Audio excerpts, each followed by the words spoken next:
Mengapa sih kok konotasi dari pleasure, people pleaser mentality tadi dikonotasikan negatif?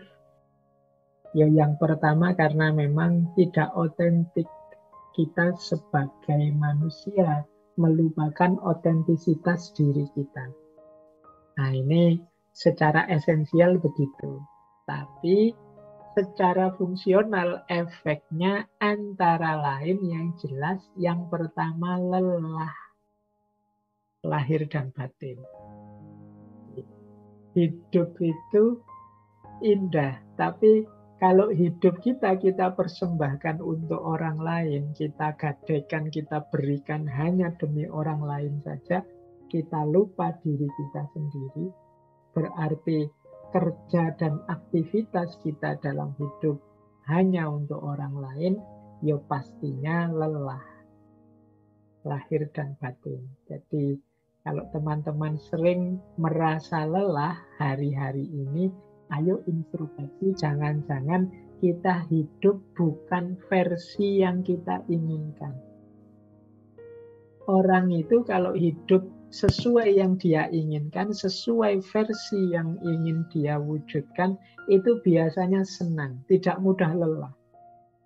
Kayak teman-teman misalnya nulis skripsi kok temanya tema yang dia sukai, tema yang kita sukai, yang passion kita.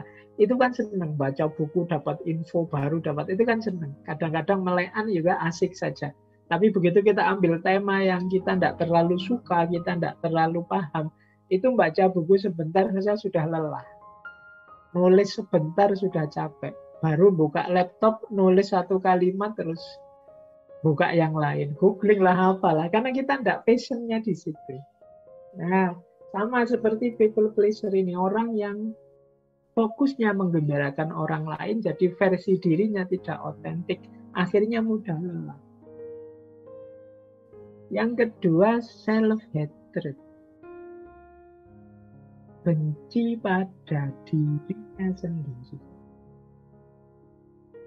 Ya mengapa? Ya karena dia sering ditinggal. Diri kita sendiri kan sering kita tinggalkan untuk orang lain. Kalau ada apa-apa, kita itu selalu menyalahkan diri kita.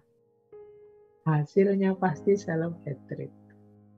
Benci aku, kenapa aku kok tidak bisa bilang tidak. Benci aku, kenapa aku kok tidak menolak tadi permintaan. Benci aku, self-hatred. Isinya serba kebencian-kebencian.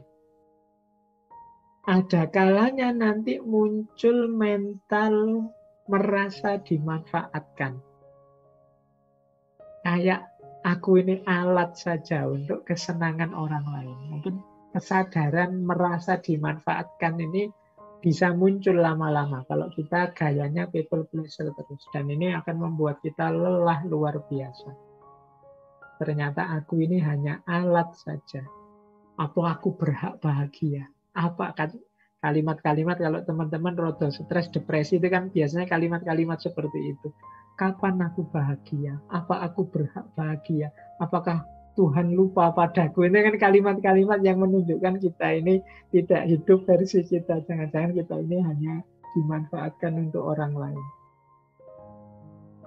Yang keempat, jangan lupa gaya pleaser ini seringkali tidak memperbaiki situasi.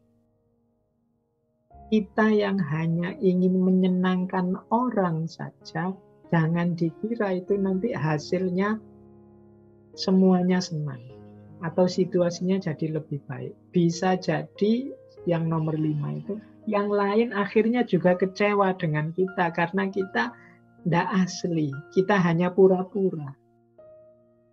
Jadi kita tidak menunjukkan keinginan kita yang sebenarnya, kita tidak menunjukkan hasrat kita yang sebenarnya. Kita menipu dia. Itu kalau dia ngerti bahwa kita ini sebenarnya tidak, tapi bilang ya, kemungkinan dia juga kecewa. Jadi dia tidak memperbaiki situasi, bisa jadi malah juga mengecewakan yang lain. Misalnya kita sama orang tua misalnya, Saya sudah berkorban ini untuk orang tua saya, demi orang tua saya bahagia misalnya. Diksi berkorban itu kan menunjukkan sebenarnya kita tidak suka melakukan itu hanya karena mengikuti orang tua. Loh, itu kalau orang tua kita tahu itu bisa jadi mereka juga akan sangat sedih, sangat kecewa dengan kita. Teman kita yang tahu bahwa kita mengorbankan banyak hal untuk dirinya, bisa jadi dia juga akan kecewa. Jadi kita tidak asli, kita tidak sejati. Kita menipu mereka. Kita hanya ingin menyenangkan mereka. Jadi situasi tidak jadi lebih baik, bisa jadi akhirnya semuanya kecewa. Bisa nambah masalah. Jadi alasan-alasan inilah maka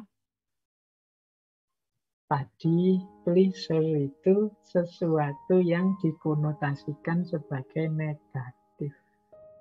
Ya, menghindari ketidaknyamanan sesaat, tapi bisa jadi nanti kita ketemu ketidaknyamanan yang jauh lebih panjang dari kekecewaan-kekecewaan yang kita hasilkan sendiri.